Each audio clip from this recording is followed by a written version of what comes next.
Ever hear those stories that just make your jaw drop?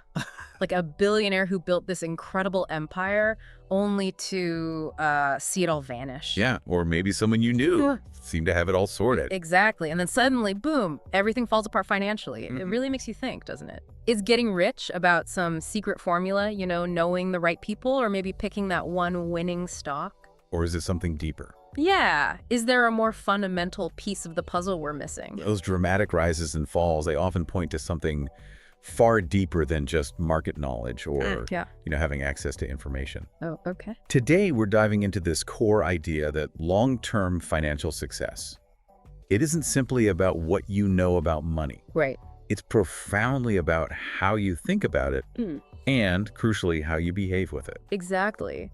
The material we've been looking at really nails this. It highlights how our own individual history with money, Even if it feels limited. right, even if it feels limited, it powerfully shapes our financial beliefs and actions. It's huge. Definitely. So in this deep dive, we're going to explore why being smart isn't the golden ticket to wealth. Good. What the sneakiest and honestly the most common money trap is.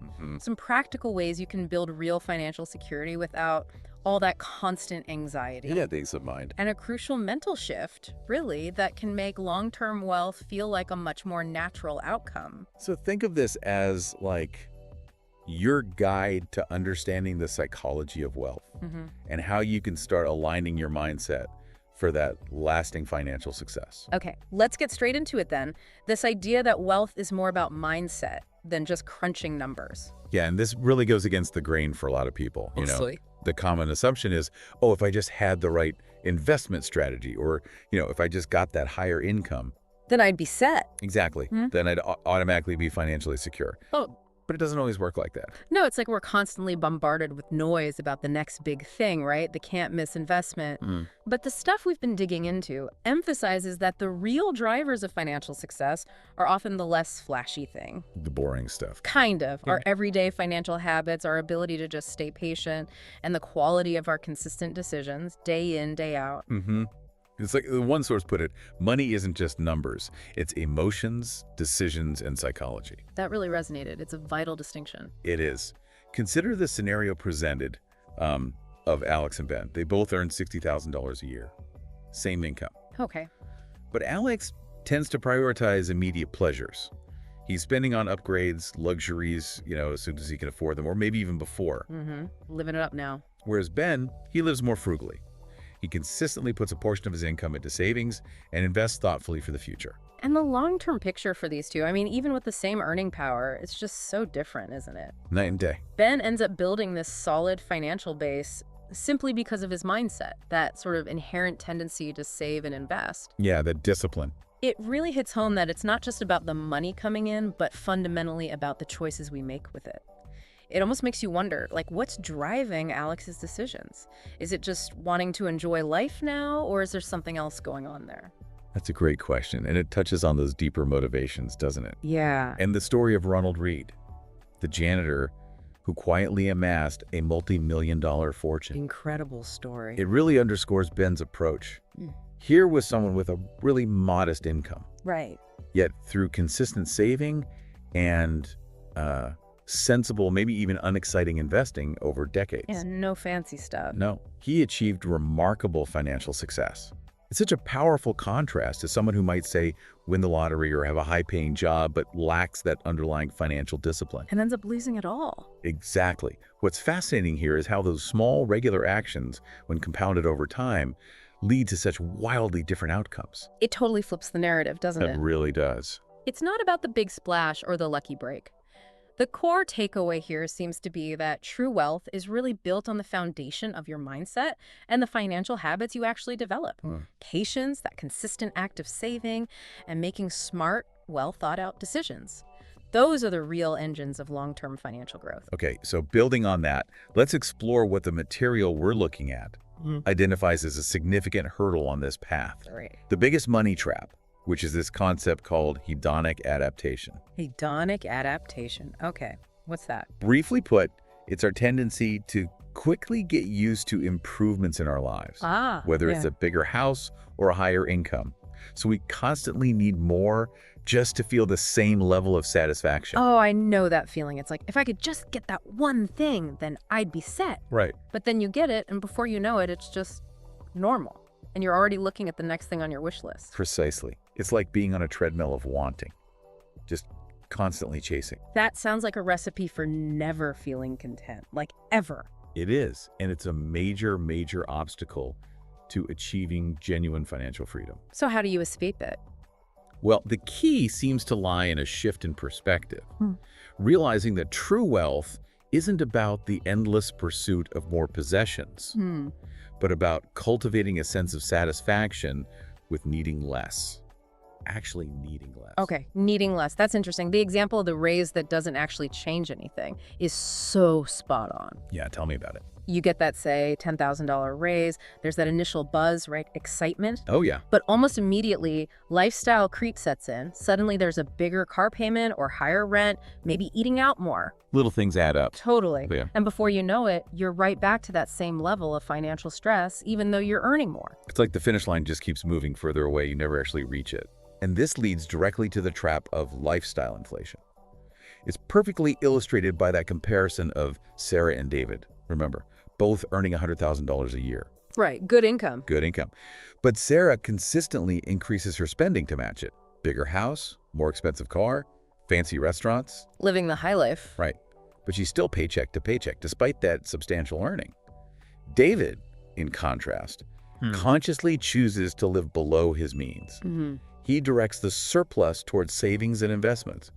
The long-term difference in their financial security is just dramatic. It makes you ask that fundamental question. What's the ultimate purpose of building wealth? Is it just to consume more stuff? It really shouldn't be, should it? No. The material we're examining hits on this really powerful idea. Financial independence is achieved when your money starts working for you. Yes. Freeing you from that constant cycle of needing to earn more just to keep pace with your ever-expanding desires. Precisely. Breaking free from hedonic adaptation requires a deliberate decision. You have to consciously step off that status-driven treadmill. Get off the hamster wheel. Yeah, and focus on building a financial system that provides genuine freedom and, importantly, peace of mind. Okay. So the key lesson here isn't about deprivation, like you can't enjoy anything. Right. Not about being miserable. No, it's about intentionally redirecting your focus. Move away from the fleeting satisfaction of more things towards the lasting security and autonomy that financial independence offers. It's about embracing the idea that by consciously needing less, you can actually create a richer, more fulfilling life. One where your choices aren't dictated by your next paycheck. Okay, so we've established that our mindset is absolutely key, and that escaping that endless cycle of wanting more is crucial. Makes sense. Now, how do we actually do it? How do we go about building that long-term wealth we've been talking about? Right. This is where the remarkable power of compounding comes into play.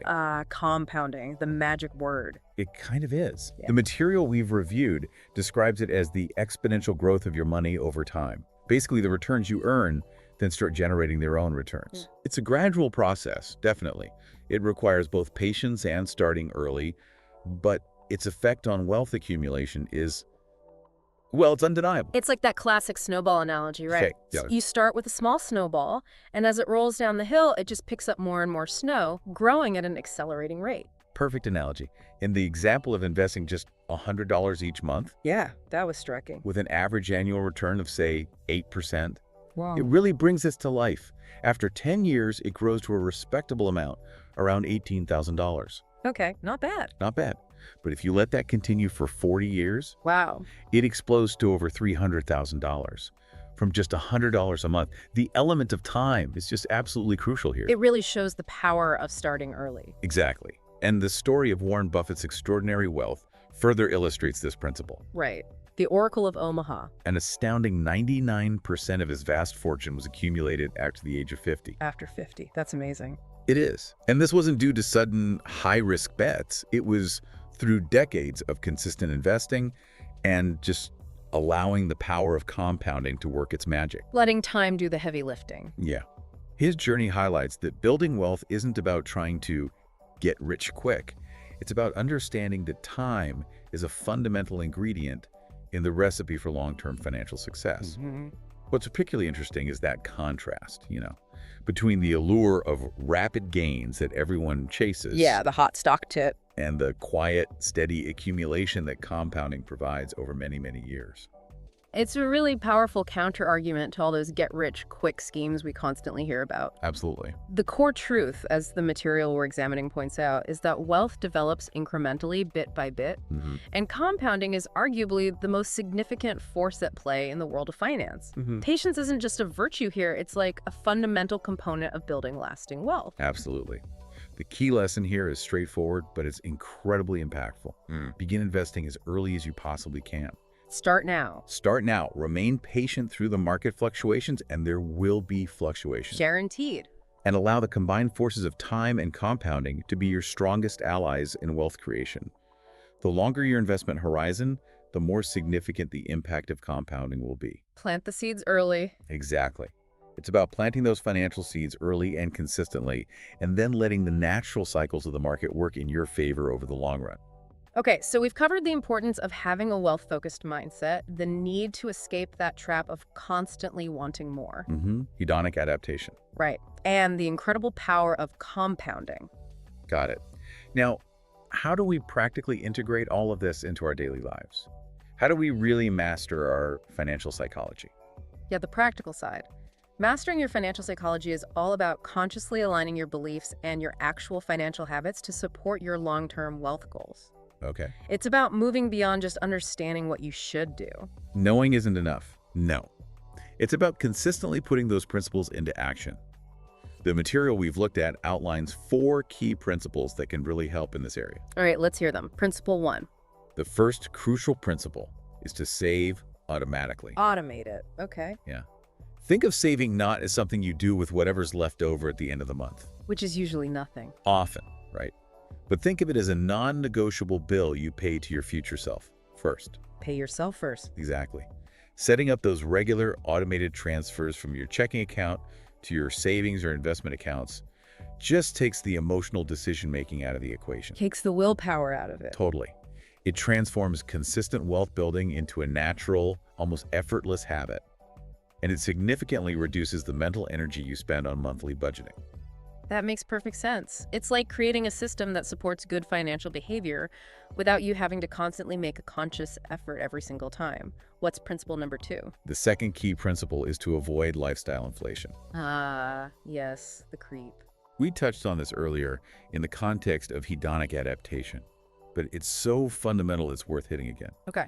Consciously resist the urge to increase your spending in direct proportion to every increase in your income. Don't just spend the raise. No.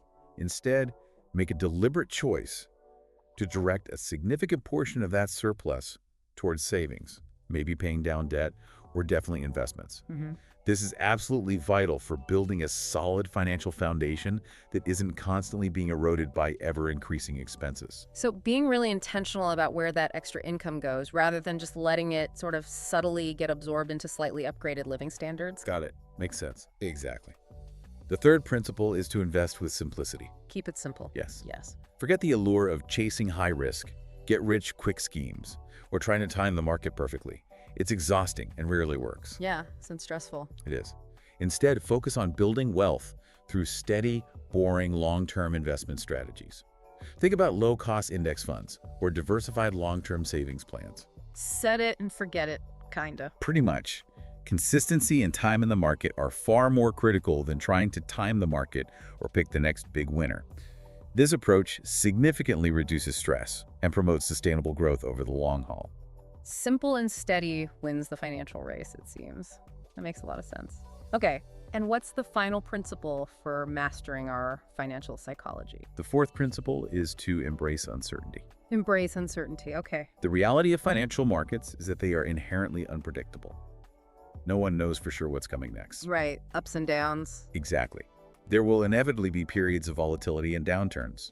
The crucial thing is to avoid making impulsive, emotionally driven decisions during these times. Don't panic, Sal. Please don't panic, Sal. Patience and a steadfast commitment to your well-thought-out long-term plan are absolutely essential. Don't let short-term market noise derail your progress towards your longer-term financial goals. Easier said than done when you see those red arrows everywhere, but definitely crucial to remember. It's about having that emotional resilience, that discipline to stay the course. Absolutely. And the material we've been examining offers a really helpful psychological tool here. It's called mental accounting. Mental accounting, what's that? It involves mentally categorizing your money for different purposes. So, for example, having a designated emergency fund that's purely for security. Okay, that's his job. That's its job. Then your investment accounts are earmarked specifically for future growth. And maybe a separate portion allocated for, like, guilt-free spending on things you enjoy, your fun money. Giving money different jobs. Exactly. This kind of mental structuring can make saving and investing feel more manageable and less like one big overwhelming constraint on your current lifestyle. It breaks it down. I like that idea. It's about giving different parts of your money specific roles and mental buckets to reside in. Makes it less abstract. So, to summarize the key lesson on mastering our financial psychology, it really comes down to creating those automatic systems for saving. Yep. Actively resisting the pull of lifestyle inflation. Crucial. Focusing on simple and consistent long-term investments. Keep it simple. And cultivating the emotional discipline to remain patient and committed during market fluctuations. Stay the course. The consistent application of these habits, day after day, year after year, that's the true key to building lasting wealth. Precisely. We've covered a significant amount of ground today, haven't we? We have. But the central message really remains. When it comes to achieving long-term financial success, your psychology plays a far more critical role than just your level of financial knowledge. It's how you think and act. Exactly. By consciously shifting your mindset and consistently building these smart, foundational habits, financial security becomes a much more achievable and, importantly, sustainable outcome. And you don't need to be some kind of financial guru or perfectly time the market to begin this transformative process. You can start now.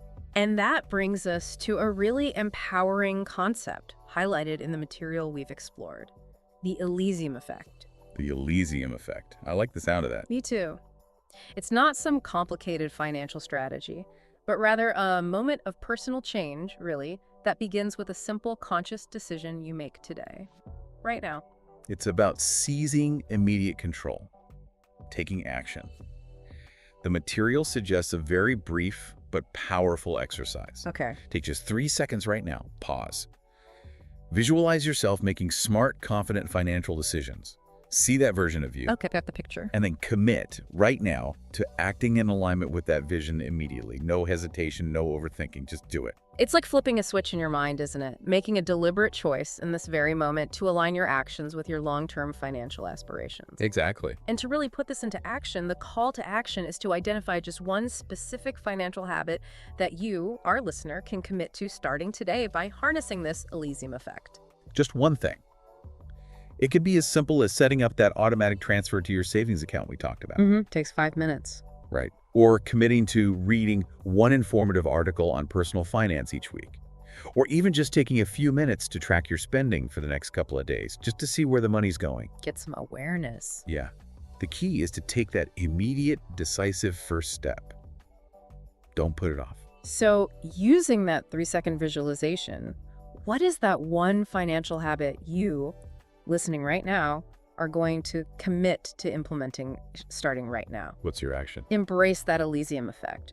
It's about making that conscious decision and taking that initial action without delay. Ultimately, building lasting financial freedom is a journey, right? It's ongoing self-investment and growth.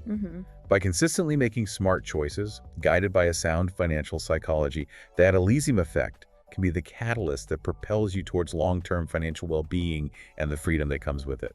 So take that moment, envision the financially savvy you, and go take that very first step. Your journey towards long-term financial success truly starts right now.